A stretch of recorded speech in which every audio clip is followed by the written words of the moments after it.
Cutting across to another big breaking news in connection with the ceasefire deal, and this is that both Biden and Trump are claiming credit for the historic, terrific ceasefire deal that has been agreed upon, and there seems to be an all-out credit war going on between the incoming and the outgoing administration in the United States. Biden and Trump both claiming credit for the Gaza hostage deal.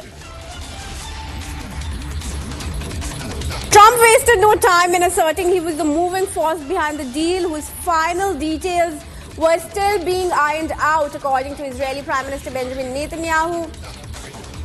In fact, Trump also wrote on social media that the epic ceasefire agreement could not have happened as a result of our historic victory in November, as it signaled to the entire world that my administration would seek peace and negotiate deals to ensure the safety of all Americans.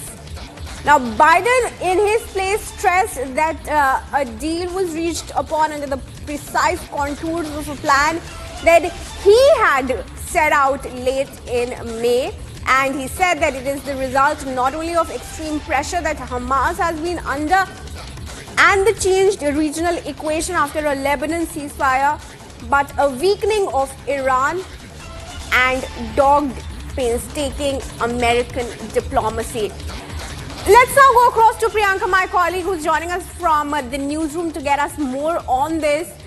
Priyanka, it's very clear that Trump has said time and again, even during his campaign, that he would never have let the war happen in the first place and would end the war, whereas Biden's claims will be questioned now, given that it's just coming when he's about to demit office.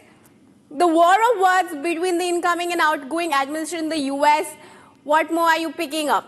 That's right, Kriti. It's good news that the hostage and ceasefire deal agreement has been arrived at, but as you rightly pointed out, the contention really right now, or the focus is on, the credit worthiness that is being questioned now, because the incoming president with Joe Biden, he's all said to be sworn in on January 20th, just really a week from now, and with Biden, who has actually been involved in it. But now I'll just like to recap for our viewers as well that Benjamin Netanyahu's first call, in fact, was to Donald Trump and not Joe Biden.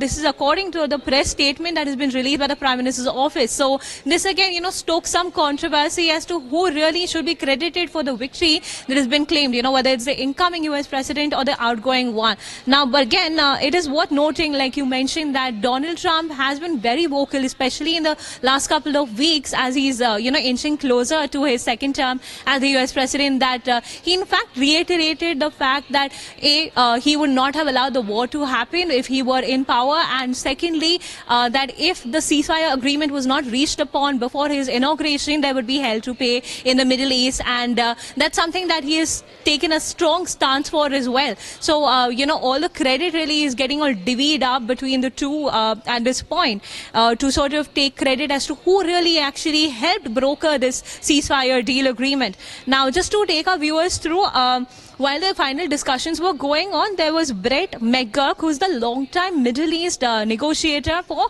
President Joe Biden. Now, even as the discussion was going on, there was also a representative from Donald Trump.